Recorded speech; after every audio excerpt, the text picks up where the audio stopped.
Porque basicamente as pessoas têm muita coisa nas suas adegas, mas não necessariamente sabem qual o próximo uísque comprar. Aham. E aí eu vou falar, cara, pelo que você tá me mostrando aqui, um próximo interessante seria esse, ou esse, ou esse. Entendi. Todo uísque é um blend no final do dia. Tá. Porque você vai juntar vários barris pra fazer um blend. O avô dele fazia Jack Daniels nos anos 60, 50. E o neto dele tá fazendo Jack Daniels hoje. Porque é muito difícil você falar assim, porra, junta esses barris todos aí, tipo como se estivesse misturando refrigerante, pra fazer um refrigerante legal, um uísque legal. Não tem como, é muito difícil. Você pegar aqui, pô, esse barril aqui... Então tá... é um negócio de tradição mesmo. Né? É, Você levar em geração em geração. Esse barril, esse uísque é bom, cara.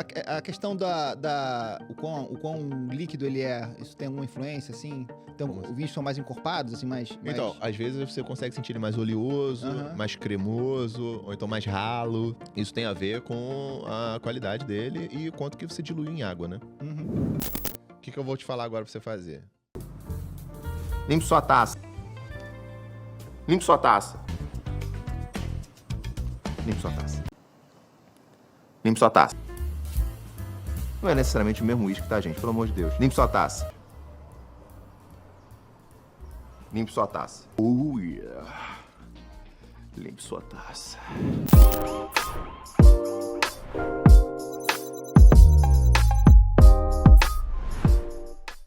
Marinho, o que é isso aqui que a gente tem aqui hoje? É whisky? O episódio de hoje vai ser diferente? Graças a Deus. É. Hoje a gente vai poder falar de whisky. Ah, moleque. Ó, quem não sabe, o Marinho tem um canal chamado Jornada do Whisky, que é super popular. Tem lá sua base de audiência enorme. Ele faz parte aqui do podcast do Backlog Talks como um comentarista de tecnologia. E eu fiz uma provocação com ele há um tempo atrás, da gente fazer um episódio aqui do podcast sobre tecnologia e whisky. De onde a gente vai sair desse negócio, né? O Fábio, na verdade, arranjou um pretexto pra beber whisky, né? Isso aí que aconteceu. Eu queria aprender um pouquinho mais, cara. Eu não entendo tanto quanto você. Claro.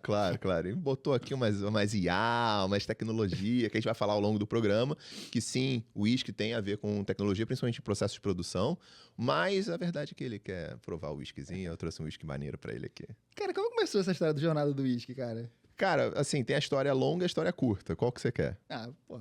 A que você acha mais bacana? A que eu acho mais bacana é que eu tava em casa na pandemia, 2020, e é pra não enlouquecer. Começou a beber pra cacete. Eu comecei a querer conversar com outras pessoas sobre um hobby, que eu tava na época no hobby do whisky. Entendi. Foi por acaso, assim, provei um whisky, aí gostei, provei outra, comecei a estudar sobre isso, eu falei, nossa, quantos... Aí eu, obviamente, ingenuamente, por um momento, falei assim, cara, eu quero ter todos os whiskies do mundo. Obviamente que depois eu descobri que isso é impossível. Mas, assim, no primeiro momento, tipo... Colecionar mesmo. Tipo, colecionar Pokémon, assim. Caraca, maluco, ter todos os whiskies do mundo. E aí eu falei assim, pô, mas, de novo, você tá diante de casa, sem falar com ninguém. Eu criei um canal. Na verdade, eu usei meu Instagram pessoal por um tempo. Depois eu transformei o Instagram pessoal como Instagram do Jornal do Whisky. Mas era o meu nome, Rodrigo, não sei o quê. Os meus amigos lá, tudo. E eu comecei a postar de whisky, cara, que porra que você tá fazendo? Você nunca foi disso? Nunca, pô? do nada. Desde quando você bebe isso? Mas assim, eu sempre bebi whisky, mas de novo, pra bar, e saía, sei que, as pessoas pediam cerveja. Gostava. Pediam um destilado e tal, mas nada demais. Quando eu comecei com a pandemia a postar sobre o whisky, começou uma galera que era muito assim, a comunidade do whisky é muito carente no Brasil. A galera que bebe não tem com quem conversar direito. E é muito espalhado. Então, assim, você tem uma confraria em São Paulo. Aí você tem uma outra Super em Minas exclusivo, Gerais. assim, fechadinho e tal. É exclusivo e fechado e as confrarias não se Tem conversam. aqueles bares que você mantém sua garrafa? Ainda tem isso hoje em dia? Aqui no Rio, não. Não? Mas eu lembro, antigamente tinha, né? Tinha. Várias red labels, assim, com o nome da pessoa. Sim, mas isso não existe mais. Não existe mais. Então, tipo assim, eu fiquei, cara, quero me comunicar e tal. E acabou que uma coisa levou a outra. Eu sou muito palhaço, eu faço umas bobeiras, assim, e aquela galera curtiu. E muita gente me assiste hoje. Até quem não bebe uísque me assiste hoje. Fala assim, caraca, eu nem bebo, mas eu acompanho o projeto, não sei o que, eu acho muito legal. E aí é isso, estamos aqui hoje, quase 5 anos depois, né? Estamos virando 2025 já. Quantos seguidores você tem nas redes, cara? No Instagram hoje tá em 829 mil, no TikTok 708 mil, 710 mil, no YouTube 365 mil, e no Kawaii, estou no Kawaii, tem, sei lá, 72 mil seguidores. Que bacana. É uma galera, cara, um bando de bêbado, né? Tem muito bêbado. Você faz uns quadros muito bacanas, né? Tem como é que é? Mostre sua adega, alguma coisa assim? Eu avalio a adega da pessoa, Aham. faço react. Aham. Porque basicamente as pessoas têm muita coisa nas suas adegas, mas não necessariamente sabem qual o próximo uísque comprar. Aham. E aí eu vou falar, cara, pelo que você tá me mostrando aqui, um próximo interessante seria esse, ou esse, ou esse. Entendi. Só que eu fiz uns 100 e poucos desses episódios. Tem no YouTube, tem no YouTube e no Instagram e também para clube fechado de membros e tal. Mas, cara, eu meio que parei porque não tava dando muita. Não rodou como um produto, né? Porque a minha Entendi. ideia é que aquilo dali virasse um produto e tal.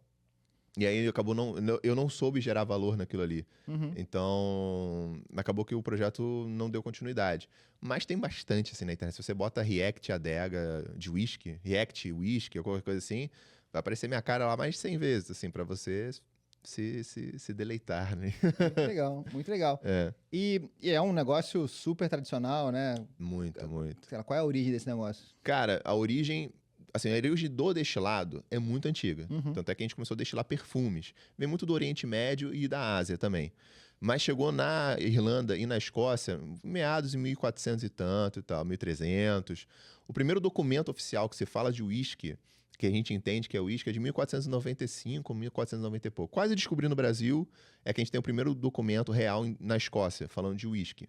Mas a Escócia e a Irlanda são o pai e a mãe, né? Uhum. A Irlanda, a gente acredita comumente que alguns monges tibetanos levaram a ideia do destilado para a Irlanda e da Irlanda foi para o Reino Unido ali junto com a Escócia, né?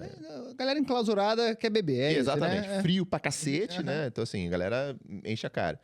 E aí chegou lá a questão do destilado e eles começaram a destilar a cevada, que você tem nos campos, assim, lá tem muita cevada, então é a matéria-prima que eles tinham.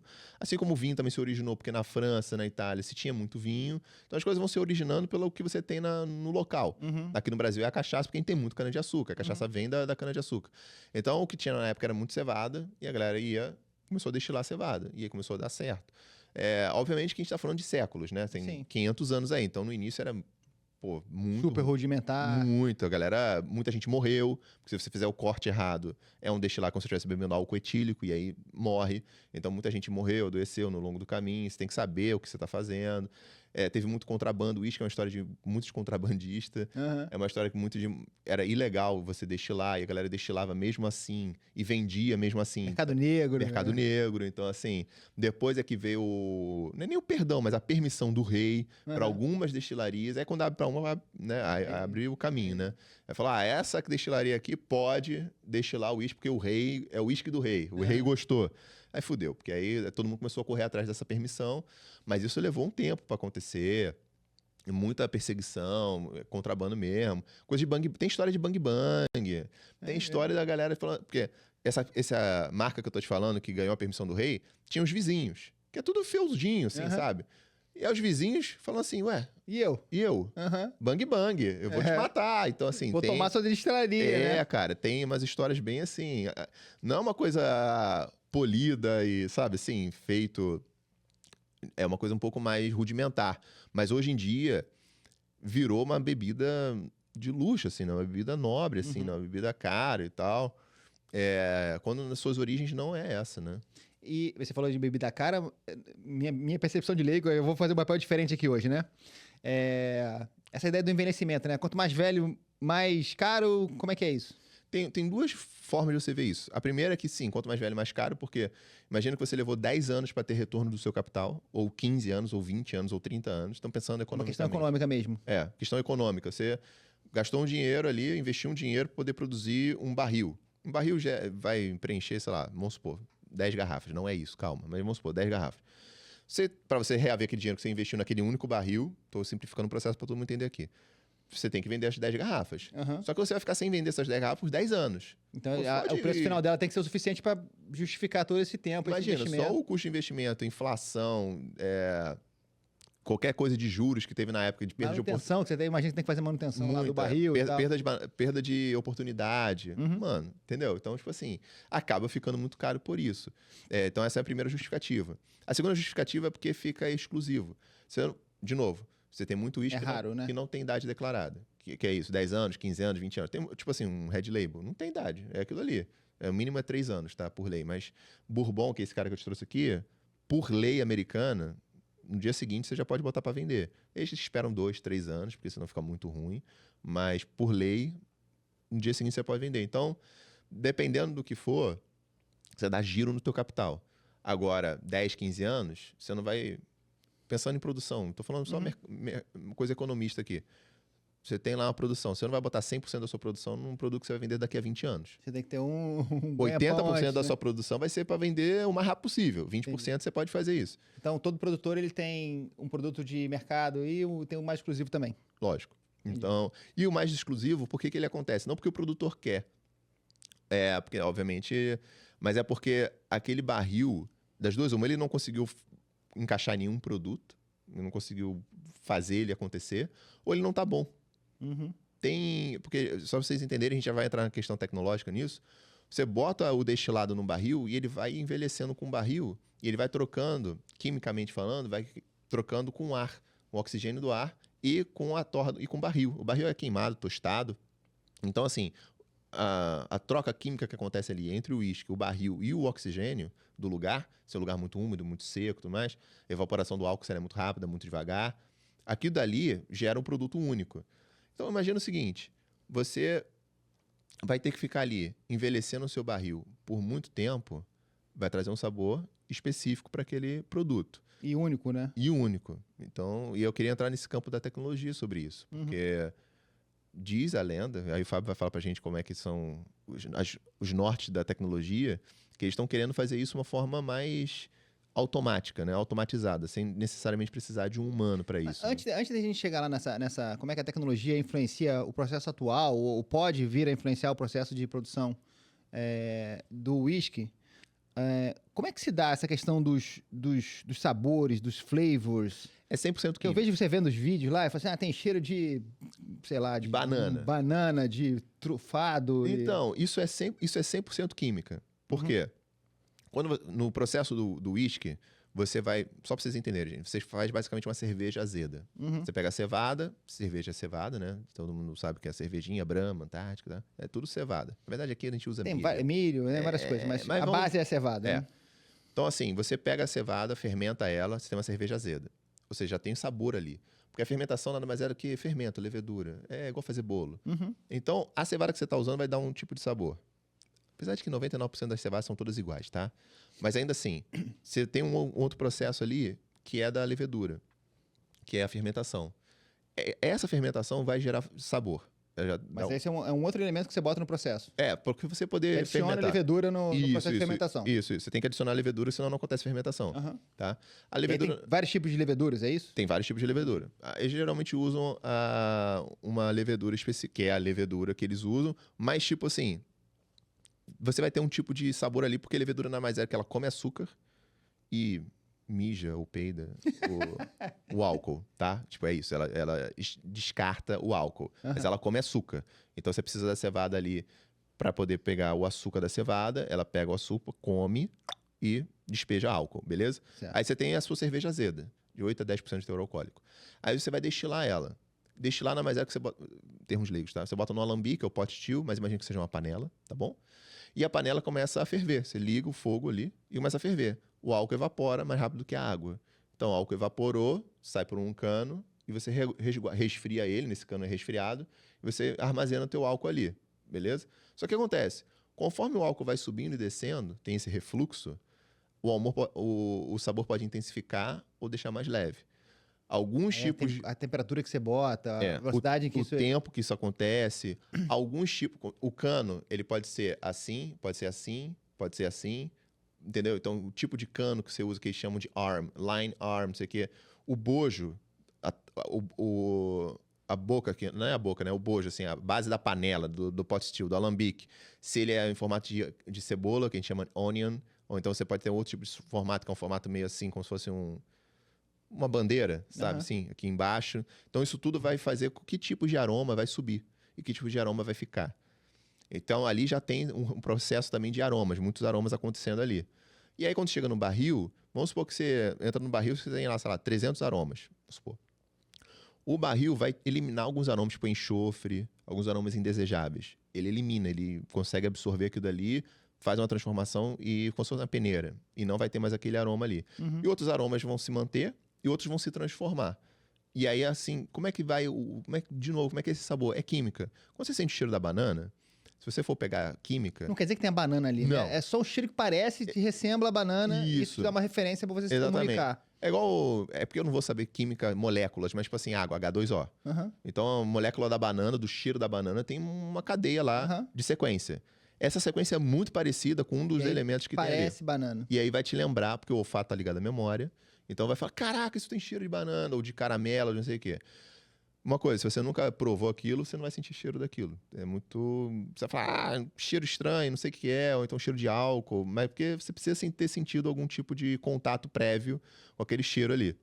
Mas é basicamente assim que acontece o sabor. Então, em todos os momentos está acontecendo um novo sabor, uma reação química trazendo sabor ou aroma diferente.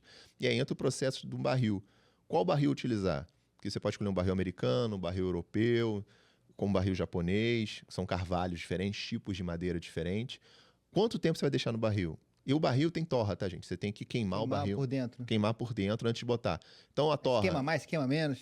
Torra 1, 2, 3. Tem uma torra máxima que é até alligator, que a gente chama, que fica com casca de jacaré. Tipo, muito carborizado mesmo. Então, que tipo de torra você vai usar? É a primeira vez que você está usando aquele barril? É a segunda, terceira vez? Por quanto tempo você vai deixar naquele barril? Que tipo de barril você vai usar?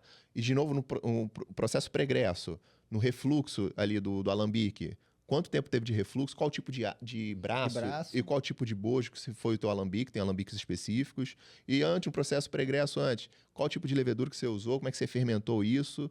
Por quanto tempo você fermentou? O tempo de fermentação também vai gerar sabores diferentes. Então, você pode fermentar por até 24 horas. Tem gente que estende até 48 horas ou 72 horas. Não é muito comum, mas pode se estender. Então, assim, cada pedacinho do processo vai dar um sabor diferente, um aroma diferente. E aí, no final de tudo, você tem um resultado. Então, é muito complicado para a inteligência artificial entrar no processo. Você está dando aí um cenário de diversas variáveis, né? Uhum. Desde o ambiente até isso tudo que você falou, o barril, o braço, enfim. E isso, quando a gente... Eu vou fazer um link aqui já com tecnologia. Quando você tem cenários com muitas variáveis em que fica muito difícil para o ser humano conseguir tirar compreensão daquilo. Tipo assim, olha, eu vou apertar esse variável de um jeito, vou queimar um pouquinho mais ali o barril e eu sei que vai acontecer alguma coisa. É muito difícil. 1, 2, 3 variáveis você consegue. Mas com 50, com 1000, você não consegue. Né? E aí eu acho que é onde entra a IA que consegue. Se você conseguir traduzir isso tudo em dados... Acho que o desafio é isso. Não é nem o desafio na IA. É de você conseguir... contar pra IA aquilo dali. Tipo assim, se eu queimar esse barril um pouquinho mais, vai acontecer aquilo. Tem uma lenda que eu vi de um... E não aconteceu numa destilaria só, isso foi uma destilaria, foi até da Irlanda, acho que até do Jameson. Em que era assim, os caras... Desde sempre eles faziam um Jameson com um barril, um alambique de cobre. Uhum. E eles davam, sei lá, 50 marteladas. 10 na esquerda, 10 na direita, ia fazendo 360 graus ali, né? Ao redor do alambique. Ninguém sabia por quê, mas falava assim, cara, tem que fazer... Porque é assim que a gente faz. Tradição. Hoje em dia, tipo, sei lá, 2015, isso é desde 1500, gente. Em 2015, eles falam assim, não, cara, dependendo de como for o shape do alambique, realmente influencia, porque aprendeu refluxo e tudo mais, influencia no sabor final. Então, os caras sabiam que se não desse... Até num nível mais intuitivo, talvez. E eles devem ter feito um alambique, faz aí, ficou diferente, ficou ruim. Por que ficou ruim? Não sei. Tem que dar as 50 marteladinhas aí, pra dar uma amassadinha ali. Vai passando de geração pra geração, ninguém sabe por quê. Ninguém sabe por quê, mas realmente influencia. Então, eu acho muito complicado você conseguir imputar esses dados na IA. Entendi. Acho muito complicado. Talvez um pedaço do processo por vez. Tá, mas a gente tá falando aqui de uma... A tese é uma IA que poderia, de alguma forma, determinar um processo de produção para controlar... Um sabor, porque você quer padronizar um whisky. Por exemplo, você pega um Red Label, um Black Label, ele é sempre igual? Cara, não, eles vão mudando de ano a ano, porque, de novo, é artesanal. Uhum. É óbvio que você tem um norte a seguir, então você não vai ter nunca um Red Label com gosto de banana. Eu tô falando banana para continuar na banana, porque ele não tem gosto de banana. Entendi. Então, se aparecer um gosto de banana vai ali... descaracterizar o produto. Mas ele varia, né? Varia muito, muito. Entendi. Se você for realmente provando cada garrafa ano a ano... Aqui no Brasil é um pouco complicado. E o whisky não tem denominação de ano como tem o vinho, né? Não. Tipo assim, o Red Label de... Não tem. 2018. Só quando for muito, muito antigo. Tipo assim, esse Red Label dos anos 70. Tá. Mas, tipo assim... chama de vintage? Mas, por exemplo, é muito difícil você... Principalmente no Brasil, vou no mercado agora, sei lá, qualquer mercado. Vou comprar um Red Label. Eu não sei se ele é de 2024, 23, 22, 21. Entendi. Porque o cara... Sabe se é falsificado. Mas eu não sei de que ano ele é. Então é muito complicado. Agora, se você tá na Escócia e tal, você tem um pouco mais de controle, você consegue ver, cara, esse ano o Red Label tá bom, esse ano o Red Label tá um pouco pior. Entendi. E você faz isso com um uísque que você mais gosta e tudo mais. Todo ano eu compro, não sei o quê. Aquele mesmo uísque, tem gente que, né, é tradição ter o uísque tal em casa e tudo mais. E aí você consegue ver essas nuances, que realmente muda. Mas também, gente, não é nada... De novo, você não pode descaracterizar o produto. Então o produto vai continuar sendo o mesmo. Se você gosta, ótimo. Se você não gosta, não tem como, tá? A gente tem um caso aqui de uma destilaria chamada Maquimira. Conhece a destilaria? Cara, eu não conheço a destilaria, esse é o lance. Deve ser uma loucura, deve ter um monte de destilaria, né? Na Escócia tem 150, na Irlanda tem umas 120, mas tem muita destilaria que é destilaria secreta, que você não necessariamente compra direto deles, eles só servem para outros blends. Então, assim, Black Label, vamos supor, tá? Isso é só uma suposição. Ele pode pegar uma destilaria que produz só para ele. Entendi. Então, é a destilaria própria. E a gente acontece isso no comércio têxtil, na indústria têxtil tem muito isso, né? Tem fábricas têxtil que trabalham só com um tipo de marca que basicamente não é comprada, não é dela, mas a demanda é tão grande que não consegue comprar. E você não comprar diretamente, você não consegue comprar direto da fábrica também, né? Então, tem um pouco isso na indústria da moda, assim, a gente consegue ver isso às vezes. Né? Então, essa destilaria pode ser uma dessas, assim, porque realmente eu não conheço mesmo. Não tem um produto famoso ligado a ela, né? Não. E tem esse caso de que, numa parceria com a Microsoft, eles fizeram, de fato, uma IA para otimizar o processo de criação dos que eles chamam de de flavor profiles. Ah, tá. Né? Os perfis de sabor, de aroma para poder compor um produto que teria sido, né? Aí entra um pouco de marketing, né? AI Generated Whiskey. É que você pode chegar e falar assim, cara, eu queria um uísque com sabor de torta de maçã, com nozes e caramelo e com cheiro disso, isso. Dá na IA, né? Uhum. A IA vai te soltar. Cara, você tem que Faz assim. O processo é esse, vai levar tantos anos nesses barris e tal. Mas eu acho que... É teórico isso. É muito teórico. Até porque pra você ver o resultado, você vai ter que esperar alguns anos, né? Sim, é verdade. Mas aí pro cara que é um apreciador, enfim... Quem tá trabalhando lá dentro, sim, é o trabalho dele do dia a dia. Então, assim, seria muito difícil pensar num whisky personalizado, né? Pela questão do tempo que precisa, né? É muito tempo, cara. Talvez a gente consiga desenvolver alguma tecnologia que consiga acelerar isso. É algo que na tua cabeça é concebível. Se você conseguir controlar a umidade relativa do ar, você consegue controlar de alguma forma a velocidade que aquele whisky vai envelhecer no barril, a maturação. Porque, de novo, como eu falei, conforme for a umidade relativa do ar, ela troca a umidade dentro do barril. Uhum. Tem água lá fora e água aqui dentro. Então, quando tem essa troca, quando aqui fora tem mais água do que aqui dentro, teoricamente você vai jogar água para fora e sobra muito álcool aqui. Uhum. E quando é o inverso, o álcool sai, então você vai evaporar o teu álcool. Isso a gente chama de angel share, que é a parte dos anjos. Quando você vai maturando, você perde 2% do teu uísque por ano. Então, um uísque de 20 anos, você perdeu boa parte dele ali na maturação. Porque ele vai evaporando, porque o álcool evapora muito rápido. Sim. E o barril, ele tem umas rachadurazinhas para entrar o ar, né? Fazer essa troca, né?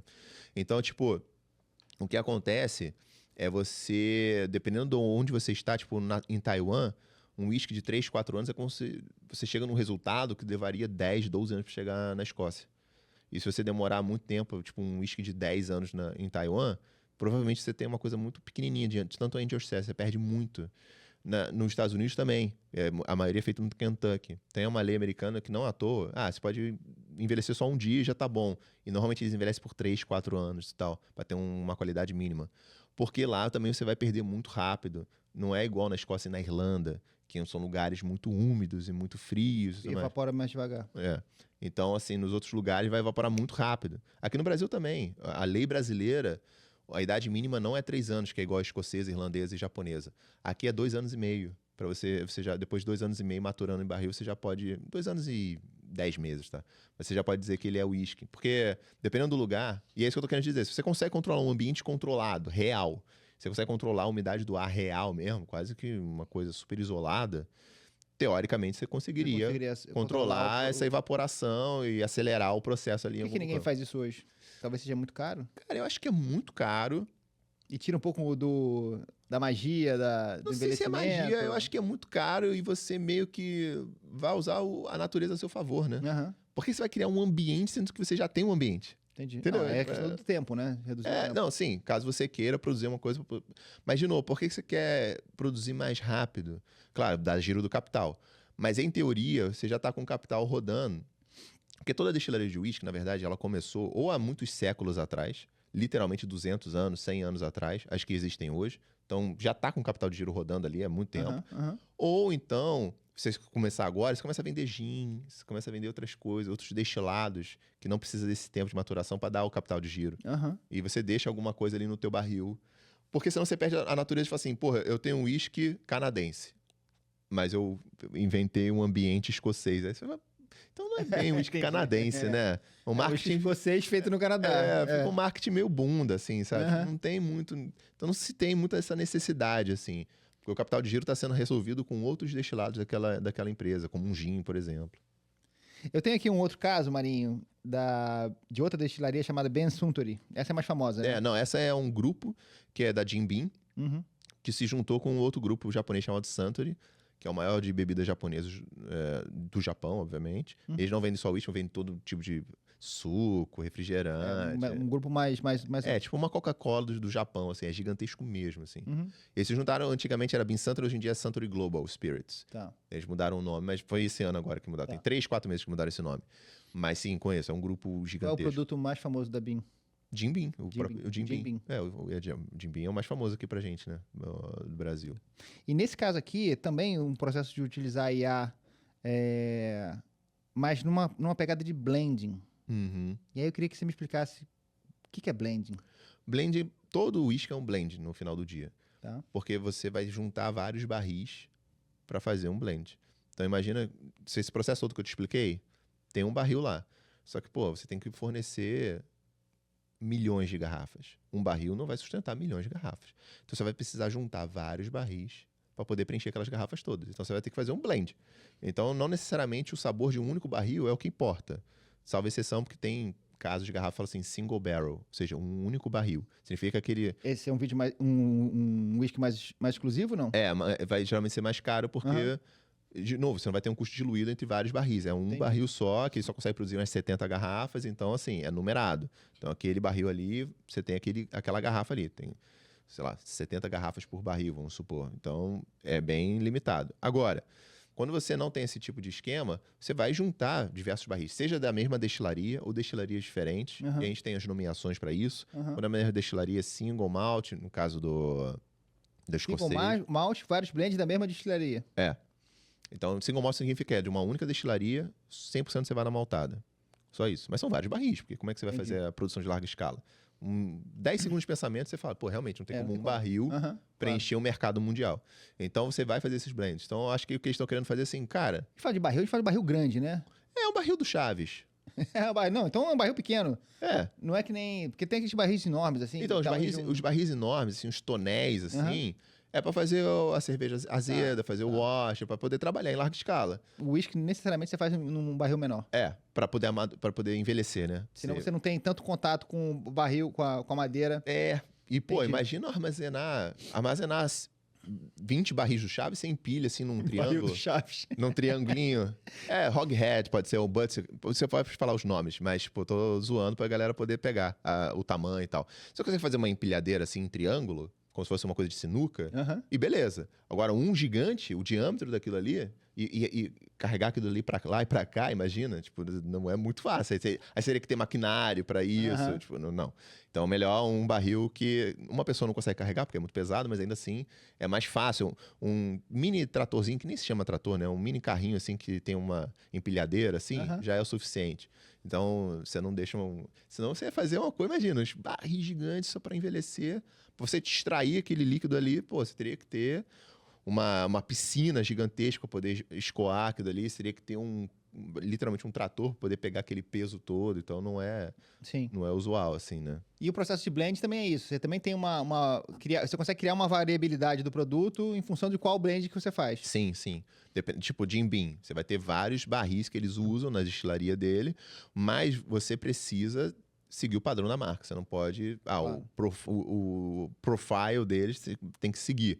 Mas acho que eles estão fazendo isso aí muito para poder ajudar os processos... Porque tem uma coisa muito do mundo whisky, que ele é muito... Isso é uma coisa que eu acho que é por isso que eles estão fazendo, é muito limitador no processo de quem sabe fazer aquilo. Pô, você chegar numa destilaria e falar, eu vou fazer agora o Jack Daniels. Cara, o cara da Jack Daniels hoje é neto O avô dele fazia Jack Daniels nos anos 60, 50. E o neto dele tá fazendo Jack Daniels hoje. Porque é muito difícil você falar assim, porra, junta esses barris todos aí, tipo como se estivesse misturando refrigerante, pra fazer um refrigerante legal, um uísque legal. Não tem como, é muito difícil. Você pegar aqui, pô, esse barril aqui Então tá... é um negócio de tradição mesmo, né? É, Você levar em geração. esse barril aqui tá com cheirinho disso, aquele tá com cheirinho daquilo. Então, o resultado de se misturar os dois e a proporção, 10% de um, 90% de outro, ou 50-50, tem a questão da proporção. Então, misturar os dois, dependendo da proporção, eu sei que vai dar um resultado Y. E não são só 2 barris, são diversos barris. Tipo assim, cara, não é muito simples de fazer não, cara. Vou fazer um outro link aqui, Marinho, também ainda com tecnologia, mais um pouco na pegada da análise de dados. Já que a gente está falando de um produto que tem, né, muita variabilidade, cada uísque tem o seu jeito, muitas marcas, muitas... enfim, safra? Você usa o termo safra, não? Não, usa, né? isso no vinho. Mas enfim, você tem uma variabilidade grande, e você obviamente tem um desafio de consumo, né? De percepção Cara, da tendência do consumidor, o que vai bombar, não vai... fazer um forecasting, né? Puta, isso aí... Porque você está fazendo um produto que você vai levar, sei lá, 5, 10, 15 anos para liberar para o mercado, e você precisa prever essa demanda com tanto tempo de antecedência, né? Eu acho que a tecnologia pode ter um papel relevante nesse sentido de analisar os dados de consumo, tendências de mercado, tendências de mundo. Muito. Mas ainda assim, é como eu falei, maioria, 90% das destilarias são centenárias. Uhum. Sejam porque elas fecharam e reabriram, mas enfim. Então, assim, você tem um processo muito longo de demanda. Então, você meio que consegue prever. O que eu quero dizer é o seguinte, vamos supor, tá? Hoje eu tenho o Eagle Red, a gente trouxe aqui o Eagle Red 10 anos, tá? Hoje eu tenho barris lá de 10 anos atrás. Ano que vem eu vou ter barris de 10 anos atrás. Daqui a 2 anos eu vou ter barris de 10 anos atrás. Então eu consigo me adequar à demanda. E de novo, esses 10 anos não significa que eu posso botar só 10 anos. Eu posso botar um de 12 anos aqui.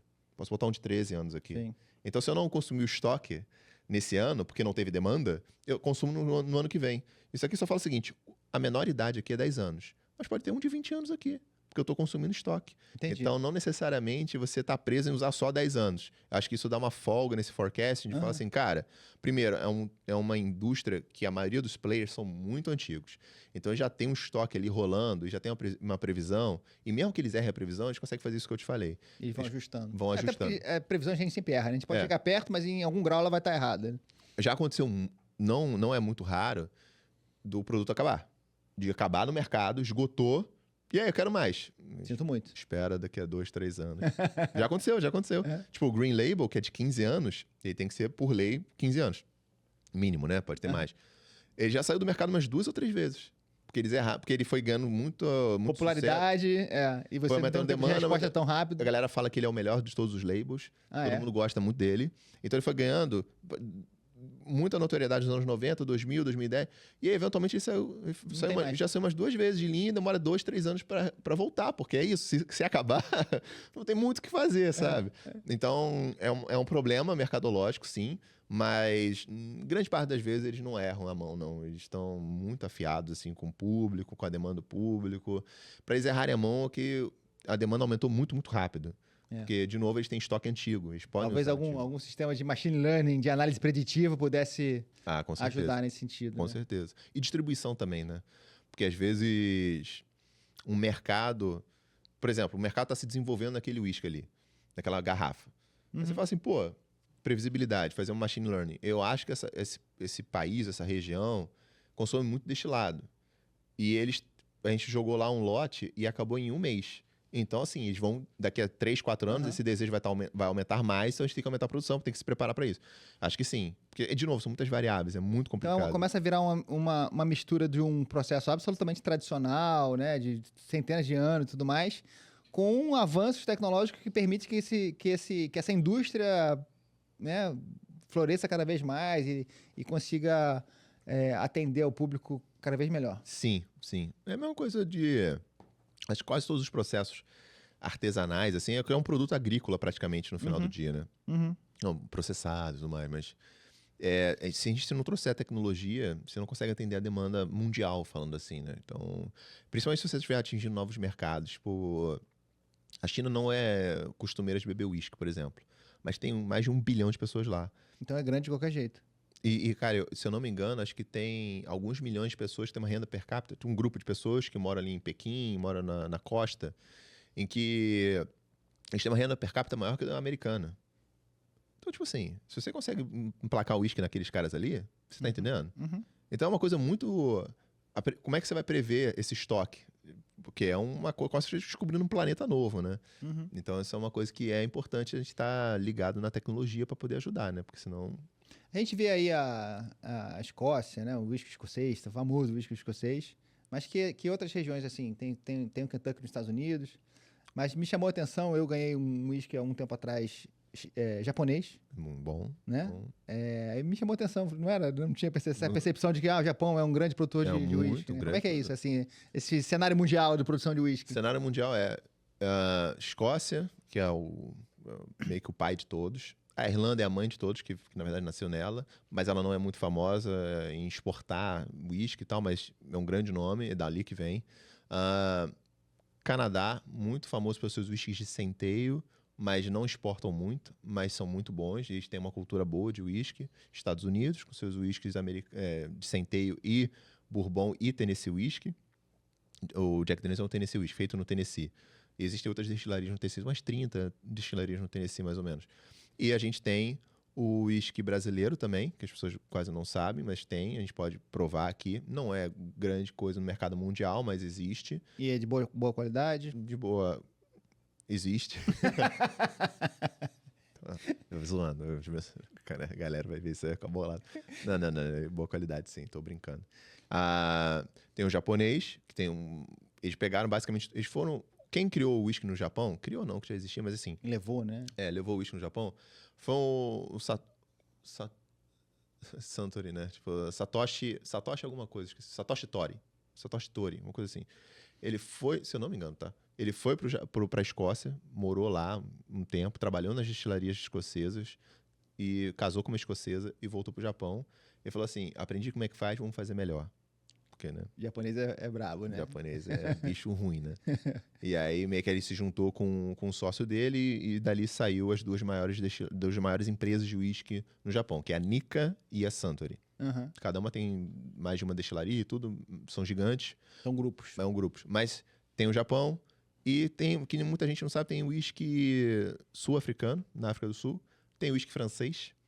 Tem whisky francês que foi envelhecido em barricas de champanhe. Olha. Tem umas coisinhas, uns frufru franceses acontecendo. Uhum.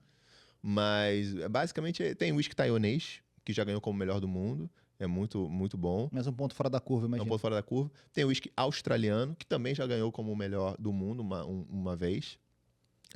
Mas que também estão se desenvolvendo. São mercados que estão se desenvolvendo. Mercados que estão se desenvolvendo são esses que eu falei. Austrália, Taiwan, Brasil está se desenvolvendo, francês. Mas francês quase que não se importa com isso, porque eles são muito fortes no vinho, né? Uhum. E os consagrados é Escócia, Irlanda, Estados Unidos, Canadá e Japão. Mas Japão é consagrado recente. Não deve... Acho que acabou de fazer 2023, se eu não me engano, fez 100 anos. O whisky japonês. Enquanto que o whisky na Escócia e Irlanda, a gente já falou que é de 1500.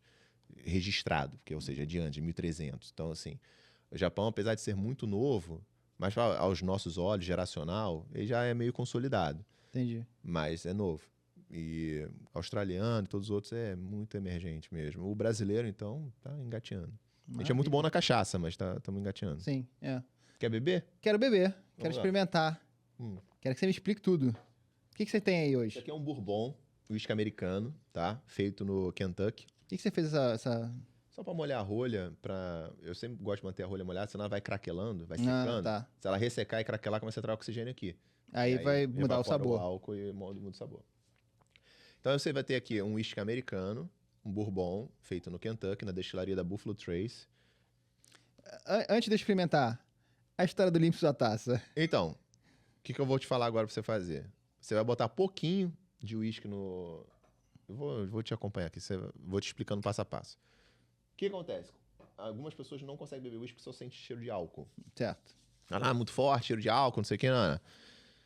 Porque ela não tá respeitando o nariz dela. Uhum. Ela tá... E aí queima. E aí... álcool! Uhum. Então o que eu falo? Machuca a narina, né? Respeita o seu nariz. Tá sentindo um cheiro aqui? Beleza. Não tá? Vai se aproximando até... Entendi. Até achar o ponto certo. Opa, tô sentindo um cheirinho aqui. Que legal. Nossa, faz uma diferença, hein?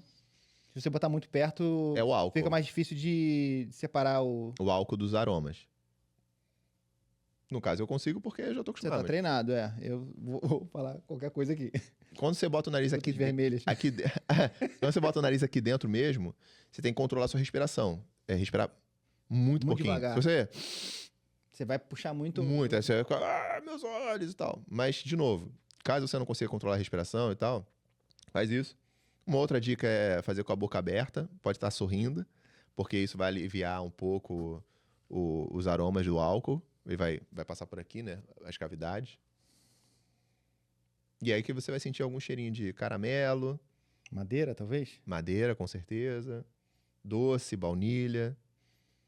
Aí você tem que também ter um treino dessa percepção, né? Dos próprios sabores, né? Sim, mas isso é com o tempo e muito memória afetiva, assim. Quando a tua Afetiva. memória... Olfativa. Olfativa. Eu falei afetiva, porque eu tenho dislexia. Mas olfativa. Mas pode ser afetiva também, por um acaso. Eu amo o cheiro de morango. Não, que você pode falar assim, pô, essa aqui lembra a torta de morango que vovó fazia. Ah, Pode entendi. fazer isso. Não vai dizer nada pro cara que tá escutando, mas pra você tá dizendo. É. Mas basicamente você vai sentir doce e madeira. Tá. Aí os tipos de doce e Sim, tal. aí é bem sutil. É outro né? nível.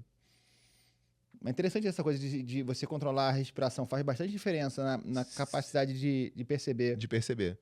Porque é isso, é como se você tivesse com um fogo alto. Se você botar a mão no fogo, você vai se queimar. Então você tem que botar num lugar que aqueça sua mão, mas não queima sua mão. Sim. Então é basicamente isso que você tá fazendo com o seu nariz, tá?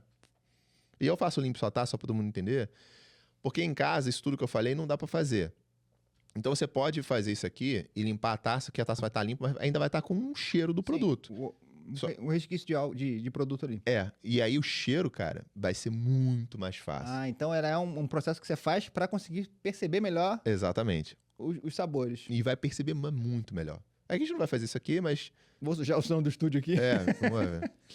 Ó. E você faz e joga mesmo, né? A ideia é deixar o produto ali em volta. né? Eu boto muito menos do que isso aqui. Lógico. No vídeo, talvez eu bote isso aqui, esse aqui. É uma pegada ali da brincadeira e tal. Mas tipo, você pode botar muito pouco. A O ponto suficiente pra deixar aquela camadinha ali em volta da... e já acabou. Só de você sujar as paredes do copo, já esgotou o uísque que você botou. De tão pouco que você botou. Pode fazer também. Mas a ideia é basicamente você tá querendo passar pela barreira do álcool, que eu falo. Não precisa fazer isso aí. Porque você não precisa cheirar o álcool, você quer cheirar as outras coisas, né? Exatamente. Não precisa agitar porque ele já é muito alcoólico. Isso é mania de vinho, né? Porque o vinho tem 14%, 13%. Aham. Aqui tem 45%. Então, assim, se você agitar, as Vai moléculas... ser mais alto do que precisa. Exatamente. Entendi. Nossa, tô ficando expert em... Ó, é caramelo muito que eu sinto aqui. Toffee. Caramelo Toffee. queimado. Vamos lá. No paladar. Paladar é o seguinte. Ideal que você consiga dar duas doses. Sempre quando você estiver bebendo um café muito quente, então você bota o mínimo possível na boca. Tá, A primeira vai ser só pra queimar tua boca mesmo, assim, queimar um pouco a garganta, pra você se acomodar com aquilo dali. tá. E a segunda vez, ideal que você mantenha na boca e como se você estivesse mastigando aquilo ali. Pra poder passar na língua em várias Vários lugares da boca e tal, como se você estivesse realmente mastigando. É um alimento no final do dia. Uhum. Então, assim, a idade declarada é meio que uma dica. Você tem 10 anos, fica 10 segundos na boca. Assim, Na né? segunda goladinha. Na segunda goladinha. Mas assim, se quiser. Tá. Se abrir a boca, vai entrar um calor maldito, porque é ar com oxigênio, vai estourar de calor, de álcool na boca, vai ser muito desagradável. Então, Tá. fica nessa daí. Então, vamos lá. Primeira, só pra dar aquela... Só pra aclimatar, né?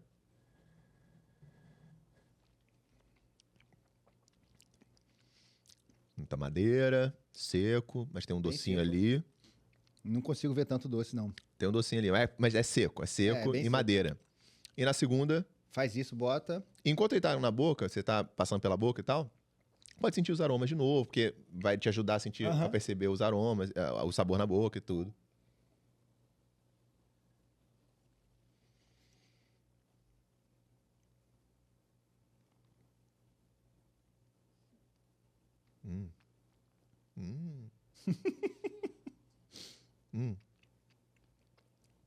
Não é muito mais fácil de engolir? Fica bem mais interessante a degustação. E agora que você tá sentindo essa Ele dormência... fica mais... dá uma dormência na língua, né? Exatamente. tem a dormência. Não sei se você conseguiu sentir. Eu senti um pouquinho de doce com muito mais facilidade agora, Muito mais facilidade, com certeza. né? Aham. E aí, conforme... Isso, cara, isso aqui é pra você detonar em 40 minutos. Então, assim, a Você gente... fica fazendo esse processo de degustação. Porque é isso. Você não tá com gosto na boca ainda? Sim. Então não tem por que beber de novo. Você tá com gosto na boca. Então você Aham. deixa aqui, aí você troca um papo, aí você fala não sei o quê, fala, o Elon Musk, o caraca, Aham. pô, que loucura, não sei o quê. Aí vai dar outra. Né? Quando começar a sair do gosto da boca, você... Nossa, impressionante. vai de novo. Esse negócio de deixar os 10 segundos na boca, tá até agora. Faz total diferença. E é por isso que você não precisa beber tão rápido, porque você tá com gosto na boca ainda. E aí é como se você tivesse ainda saboreando ele. Sim, total. E aí tá tudo bem, você tá saboreando, você não precisa beber de novo, entendeu? Uhum. E aí você fica nessa, e é por isso que é tão prazeroso, porque você geralmente faz isso pra ler um livro, quando você estiver sozinho. Tá lendo um livro, tá pensando, tá trabalhando, e você não detona. Cara, detonar 20 ml em 40 minutos, você não fica bêbado, não dá onda, não dá nada. Você tá realmente só um sabor gostoso e tal. Sente os aromas, te acalma, você tem que estar concentrado no que você tá fazendo, então você Uhum. se bota num estado de foco, por assim dizer, então Uhum. ajuda a Flow, conversar. é. Ajuda a conversar O álcool também. também dá aquela soltadinha. Exatamente. Aham. Então o pensamento pode fluir um pouco melhor. Aham. Então é isso, cara. E basicamente essa é a onda do uísque. Aqui você serviu um whisky, né? Porra, que Temperatura ambiente. Você não vai provar, não? Você não bebe? Não, o que você bebe? Que pariu. Aí, olha a heresia. É, mano, herege. Eu tenho uma dúvida. Vá. E o gelo de coco? O gelo de coco, na verdade, é um drink, né? Você tá misturando uísque com coco. O gelo é só a forma sólida daquele líquido, né? Mas assim, nada mais é do que você tá misturando. Mas não é profissional beber com gelo. Não, drink é profissional. Coquetelaria é uma coisa profissional se fazer. O whisky só com gelo. Também é um On the drink. rocks, né? É um- É considerado um drink. É. Você tá mudando. A gente chama de whisky on the rocks, né? Uhum. É um tipo de. É uma forma de você beber whisky, mas assim, pode considerar um drink porque você tá diluindo ele em água. Em água. Todo whisky já é diluído em água, tá? Tá. E quando você tira do barril, ele tá em 60% de teor alcoólico, 55% e tal, e ele chega em casa em 40, 45%. Essa diluição é em água. Então eles misturam com água já antes de engarrafar. Tá. Então seu whisky já é aguado. Então ficar com, vai aguar meu whisky já é bobeira. Aí depende um pouco do grau de cada um. É. Um pouco mais fraco, um pouco mais forte. Por exemplo, é que a gente não vai fazer isso aqui agora, mas se você senta uma tarde comigo, eu te faço gostar de alguma coisa. Nem que seja whisky com gelo, porque eu posso diluir o whisky em água. Eu posso botar 10 ml de whisky para 10 ml de água, tipo, é 1 para 1, né? Então, assim, vai estar de 40%, vai cair para 20% do teu alcoólico, então fica muito mais fácil você beber. Se você achar que tá muito quente Isso ainda... atrapalha, isso dissolve um pouco o sabor. Sim, assim, vai ficar muito mais dissipado, Aham. muito mais leve. Alguns sabores vão desaparecer, alguns outros podem desaparecer e aparecer Aham. por causa disso. Teoricamente, a forma que tá na garrafa é a forma que a marca quer que você entenda. Eu quero que você entenda esse whisky dessa maneira aqui. Ele tem 45, ele poderia ter 48, poderia ter 52% de teu álcool, poderia ter 40, mas ela quis botar em 45 porque ela entende que esse é o melhor. Esse é americano, né? É americano. Kentucky. Mas você pode botar água nele. Ah, tá muito quente ainda, pra mim tá chato. Bota gelo. Pô, esse tipo de whisky não é bom. Ah, então ao invés de tomar um americano, vou tomar um escocês. E tem a coisa um também irlandês. do ambiente. Você tá num dia muito, muito quente. O vinho, o uísque assim, ele, né, dá um calorzinho, né? Dá Você um não calor. quer aquilo. Não quer aquilo. Quero tomar uma coisa um pouco mais Pode fresca. fazer Bota drink, gelo. pode fazer drink com ele, pode botar gelo. Com certeza, absoluta. Só que lembrando, o gelo, se você botar uma pedra de gelo pequenininha, vai diluir rápido e vai aguar teu uísque. Aham. Se você não gostar disso, você tem que botar bastante gelo. Pedras grandes de gelo, Aham. pra poder, naquele copo tradicional de whiskão. Aquele largão, né? Que a gente chama de copo tumbler. Uhum. Aí você bota ali. E qual a diferença da taça? Assim, essa aqui te ajuda a concentrar mais o sabor, os cheiros? Exatamente. Você vê que a ideia é sempre a mesma, né? Você tem aqui embaixo, larga, ela vai afunilando para poder direcionar pro seu nariz. Nossa, esse negócio de deixar o uísque dentro da boca faz toda a diferença. Faz com o seu japonês. Vou fazer. Como é que é o nome dele? Não sei qual que você tem. Hibiki? Yamazaki? Hakushu? Hakushu. Hakushu. Minha destilaria preferida é Hakushu. Gosto muito. Muito bom. Cheirinho de floresta, terra molhada, grama. Às vezes alguma fruta tropical, tipo manga, melão. Eu ganhei de presente da minha esposa, só que ela bebeu mais do que eu. Manda pra ela essa, fala, cara, bota na boca e espera aí uns, não sei qual, 10 segundos, Aham. assim, que vai fazer a diferença. Muito interessante. Eu era assim, eu não tomava uísque, não. Hoje em dia eu tomo, curto e tal. Não sou, né, tão estudioso, obviamente, quanto você, quanto a sua audiência. mas passei a gostar depois um pouco mais velho. Jovem eu não gostava, né? Nunca gostei de uísque jovem. E... O seu lance era o gin, eu lembro de uma história do gin. Não, eu tive minha fase de gin e tal, mas tive minha fase de cerveja também. Hoje em dia eu bebo pouco, prefiro essa coisa do beber pouco e você vai curtir aproveitando. mais, né? Acho que o vinho também tem um pouco O disso. vinho tem muito disso. A coisa do beber cerveja já... Vou tomar cerveja hoje, prefiro tomar uma cerveja mais artesanal, que tem uma característica e não simplesmente beber por beber. É mais encorpado. Você quer provar alguma coisa diferente e tal. Exatamente. Aí eu até gosto. E você não acaba não bebendo muito, né? Você bebe menos. Você bebe bem menos. Bem Que é um pouco da pegada do destilado, né? Aham. Muito bom. Exatamente. Gostou do whisky? Muito bom. Esse whisky é bom, cara. A questão enfim, o quão líquido ele é, isso tem alguma influência, assim? Então, Como assim? os vinhos são mais encorpados, assim, mais... Então, às vezes você consegue sentir ele mais oleoso, Aham. mais cremoso, ou então mais ralo. Isso tem a ver com a qualidade dele e o quanto que você dilui em água, né? Uhum. E aí é sempre proporcional, não necessariamente com teor alcoólico, mas o próprio corpo do uísque, por assim dizer, né? Se ele tá com muitos grãos, porque a cevada maltada e tal... Esse cara aqui não tem cevada maltada, não. Eu só tô usando um exemplo. Por acaso ele tem cevada, eu acho. O que é uma cevada maltada? Cevada maltada nada mais é do que a cevada. Maltar é você germinar, né? Você molha... É igual aquele projeto de feijão no Sim, algodão. Sim, Você molha ela, ela germina. ela começa a germinar e você para na hora que você tem que parar. Que aí mais um pedacinho do processo aonde Mais você uma para. variável. Onde você para a germinação, onde você para de maltar a sua cevada. E como você para? Isso aí é uma outra coisa que eu nem entrei na questão aqui da turfa, do cheiro de fumaça, porque eu acho que ia ficar muito extenso. Uhum. Mas tem esse momento também que é uma outra variável super importante, mas muito. Algumas pessoas no comentário que não viram até o final vão comentar sobre a turfa, que é uma forma de você parar a germinação. Você tem que secar ela na hora, quase que instantaneamente, né? Não é bem instantâneo, mas assim, você tem que secar ela. Você não pode deixar ela germinando, porque senão ela vai passar do ponto. Uhum. Que aquele ponto é o ideal para você poder fazer a fermentação, que ela gera o açúcar através do amido e a levedura consegue comer aqueles açúcares ali. Então, tem essa questão da cevada maltada, por isso que você pega a cevada, molha ela, encharca ela começa a germinar e tal. Então é isso que você está falando, você está usando esse tipo de grão, nesse método de produção. Legal.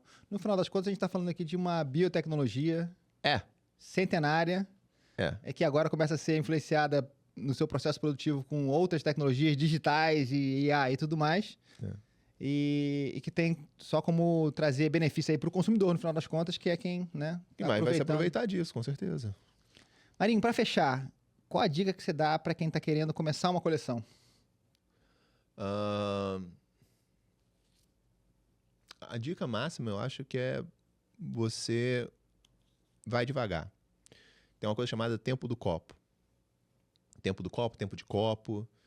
Porque você não vai conseguir comprar 20 uísque, 10 garrafas de uísque, todo... qual é o melhor para começar? Porque, cara, você tem a barreira do álcool. Você tem que entender se você consegue... Desenvolver o paladar. Pegar os aromas que ali existem, entender o que aquilo dali está te oferecendo. Porque senão você vai ter um monte de coisa, você não vai conseguir apreciar nada, você não vai entender. Pô, uma vez eu fiz um teste às cegas lá em casa, com uma pessoa, e eu falei assim, pô, o que você acha que isso aí? Ele falou, Macallan. Que o Macallan é, porra, caríssimo, R$1.000 a garrafa, não sei o quê, whisky escocês, single malt e tal. Era um White Horse. Um whisky de R$80, muito comum, assim. Então, assim, não adianta ele comprar o Macallan. Adiantou? Ele não tem a aptidão, o desenvolvimento da aptidão para apreciar. Não vai então, conseguir. começar devagar é uma boa dica. Entendeu? Dê tempo ao copo, não seja afoito. E vai aproveitando seus uísques. Todo uísque é bom. Tem uma frase muito interessante de um vencedor do Prêmio Nobel, que eu não lembro o nome dele, mas que ele fala que não existe uísque ruim, apenas uísques melhores. Então, assim... Muito bom. E hoje em dia, eu já peguei muito uísque pro White Horse e falei assim, pô, caraca, que merda. E hoje em dia eu consigo sentir, falei, cara, Tem um valor ali, né? tem uma amêndoa aqui, Que loucura, senti uma amêndoa aqui. Claro, ele é muito mais ralinho, ele é Aham. muito mais alcoólico. É um uísque feito pra, né, consumo mais...